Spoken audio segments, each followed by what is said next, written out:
જોઈ રહ્યા છો સતેડી ન્યૂઝ ગુજરાત. ગુજરાતમાં જે ખેડૂત નથી હોતા તે પણ ખેડૂત બનીને કેવી રીતના એ કાયદાનો દુરુપયોગ કરે છે એ કોઈથી ઢાંકેલું છુપાયેલું નથી. ઘણા એવા કિસ્સાઓ આવે છે જ્યાં કે લોકો સસ્તા ભાવે જમીન મળે કે બીજા ફાયદાઓ ટેક્સમાં વગેરેમાં થાય તે હિસાબથી પોતાને ખેડૂત જાહેર કરી યા તો ખેડૂત બતાવી કાગળ પર જમીનો ખરીદે વેચે છે. હવે આવો જ એક કિસ્સાની વાત અમદાવાદમાં ચાલી રહી છે. આપણી સાથે મોહસિનભાઈ શેખ છે, જેઓ કે આવી જ એક બાબતમાં આપણી સાથે વાતચીત કરશે. હાલ ચૂંટણીનો માહોલ છે, આમાં એક રાજકીય વ્યક્તિનું પણ નામ ઉછળી રહ્યું છે, સરકારી અધિકારીઓનું પણ નામ ઉછળી રહ્યું છે.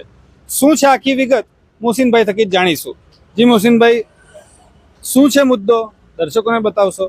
ક્યારથી ચાલે છે એ પણ કહેજો, અને તમે તમારા હિસાબે કયા પ્રયાસો કર્યા, જે પ્રયાસો કર્યા તે હિસાબે તમને શું સફળતા મળી અને આગળ આપની લડત કઈ રીતની છે એ પણ જનતાને જણાવશો.